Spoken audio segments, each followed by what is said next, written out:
السماء وزينته في الليل بالنجوم والقمر والشمس تنور الأرض في نهارها وأما القمر في الليل ونحتسب به السنة الهجرية وهناك جبل فيه غبة كثيفة ومنه يجري الأنهار وأنزل الله من السماء ماء تحفظ الغبة الماء ثم يجري الماء في النهر والفلاحون يسقون منها مزارعهم إذا للماء منافع كثيرة لحياة الناس نحن نشرب ونتوضأ ونغسل بالماء لذلك يجب علينا أن نحفظ العالم لأن حفظ العالم مهم لحياة الناس إذا فسد العالم فيكثر المصيبة وفسدت حياة الناس.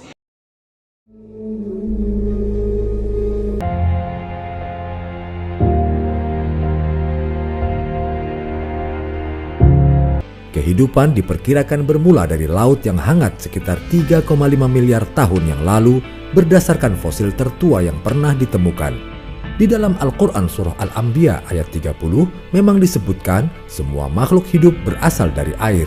Lahirnya kehidupan di bumi dimulai dari makhluk bersel tunggal dan tumbuh-tumbuhan. Yang menarik, proses lahirnya kehidupan yang dimulai dari tumbuhan terkait dengan skenario Allah menyiapkan kehidupan di bumi. Dari jenis bakteri, lahir generasi ganggang yang masih hidup di air.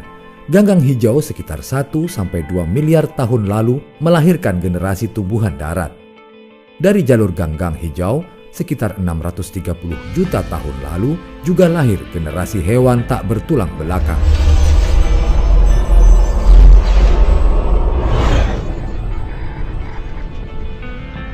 Tentang penciptaan langit 7 lapis, hal itu merupakan fenomena yang ditemukan dalam Al-Quran. Ada beberapa ayat yang memberikan informasi tentang hal ini. Yang lain itu mungkin tidak terlihat, tetapi efeknya dapat kita lihat dan rasakan. Dengan gaya itu, matahari, bulan, dan semua benda-benda langit bergerak terus-menerus yang satu mengitari yang lain. Hal itu berakibat munculnya pergantian siang dan malam, dimaksudkan agar manusia mengetahui perhitungan tahun dan ilmu hisab, yaitu ilmu tentang penghitungan waktu yang didasarkan pada posisi bulan atau matahari. Begitulah ketetapan Allah menciptakan alam semesta ini dengan penuh harmoni dan presisi, kemudian menjadikan manusia di kehidupan bumi untuk menjadi khalifah. Ketaatan pada peringatan Allah untuk menjaga alam ini akan membuahkan kebaikan bagi alam maupun manusia. Namun demikian, banyak pula di antara manusia yang justru tidak melakukan tugas ini seperti yang dikehendaki Allah. Akibat yang dapat disaksikan adalah fenomena-fenomena yang menjurus pada kerusakan dan kehancuran alam semesta, dan menipisnya lapisan ozon hanyalah contoh awal yang sering dikhawatirkan dunia saat ini. Sangat banyak ayat-ayat di dalam Al-Quran yang memperingatkan dahsyatnya kerusakan alam semesta ini di akhir zaman. Menurut teori evolusi bintang, matahari kita akan membesar menjadi bintang raksasa memerah menjelang kematiannya. Pada saat itu, matahari bersinar sedemikian terangnya hingga lautan akan mendidih dan kering, batuan akan meleleh, dan kehidupan pun akan punah.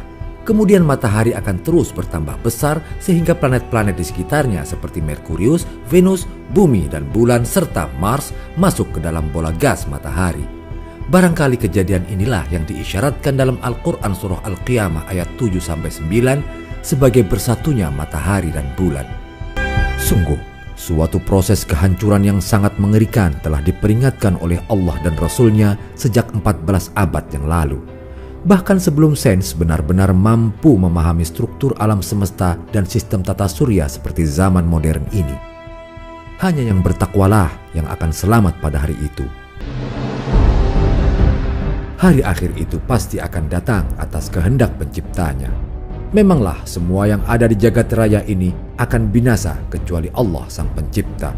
Sebagaimana firman-Nya, "Kullu syai'in halikun illa wajhah." Segala sesuatu pasti akan binasa kecuali Allah. Quran Surah Al-Qasas ayat 88. Wallahu a'lamu bishawab. Semoga kajian ini bermanfaat menambah pengetahuan kita.